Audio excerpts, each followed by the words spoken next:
And we had not sorted out the project we had on ground, but we started incurring more. Take, for instance, this Eastern Corridor project they talked about. It was a project under President Buhari.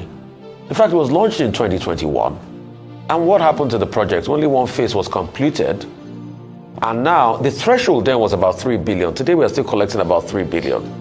Time value of money has been a problem on that project.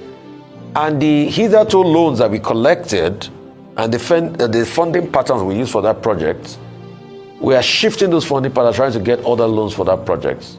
That project has not been completed. Correct me if I'm wrong. How do we manage projects in this country? Look at the coastal road. We have always talked about the funding. It was said to be about close to 15 trillion. They said they launched the first phase of it about 30 kilometers. Anyway, there have been disputes back and forth about even the threshold of the 30 kilometers that was launched. Some said they've done more, some said they've done less. But now we have to go look for money, over $700 million for this, at a time where people are suffering in this country. Yes, a lot of people are going to make the argument, Rufai, we need infrastructure to be able to grow. You need to open up that corridor. Yes, but also we also need priorities. So we keep increasing the loan threshold. Cumulatively, where most of this money goes in, the loan will be going to about close to 140 trillion threshold. With other expenditure and loans to be collected too in this timeline, definitely might go more than the 135, 140 trillion threshold. At the same time, where the argument that was made for removal of subsidy was, we will take less loans and we'll be able to plow the money into development. So where are the gains for that subsidy? And these are the questions, and that's why you have a lot of economic imbalance. And that's why you have a lack of productivity, despite even the rebasing of the economy. It shows to a large extent we do not have a lot of productivity, because we are still the fourth economy on the African continent. About 243 billion for about 199 billion, for a population of over 200 million. This was the same economy that as of 2014 had a threshold of over 500 billion. So what do we do? I'll put forward a couple of suggestions as regards how we can do projects.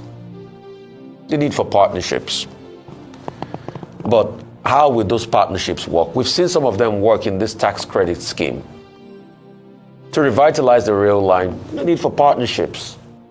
Probably looking at also decentralizing the National Railway Corporation so that we do not have to have people that will buy government cabins and coaches for the trains alone. Maybe you can have some private people also come in. We've seen it work with some projects. We've seen it work with the likes of Dangote and the likes. There are tax rebates, yes, and they get the project done. Probably some people will argue with a better threshold of accountability. Rather than loading up our loan books, I will have to pay interest on. Because when we make the argument, this government has collected a lot of loans, people will say, no, we need the money for development. But that was the same cesspit we went through under President Buhari. And the question is, what's the viability of this project? A need for return on investment. How viable has the Lagos-Ibadan rail line been? What has it brought back to our coffers? And you see all of this conversation on how viable corruption with projects and things like that also span to the P&ID projects. If you read Ngozi Okonjo-Iweala's book, she talked about extensively how people use judgment debts. They will deliberately ensure that they sign contracts with government, things are not executed, they'll take the government to go exactly the replica of what happened in P&ID. When the P&ID revelation came out, we saw a lot of people working in government acting against government. And that's why the judge says he can't just understand how that happened. And sometimes the things that happen in Nigeria is so abysmal. So all of these are intertwined. And we still have many cases of judgment debts we are still trying to sort out here and there. And some that we are still fighting in some climes.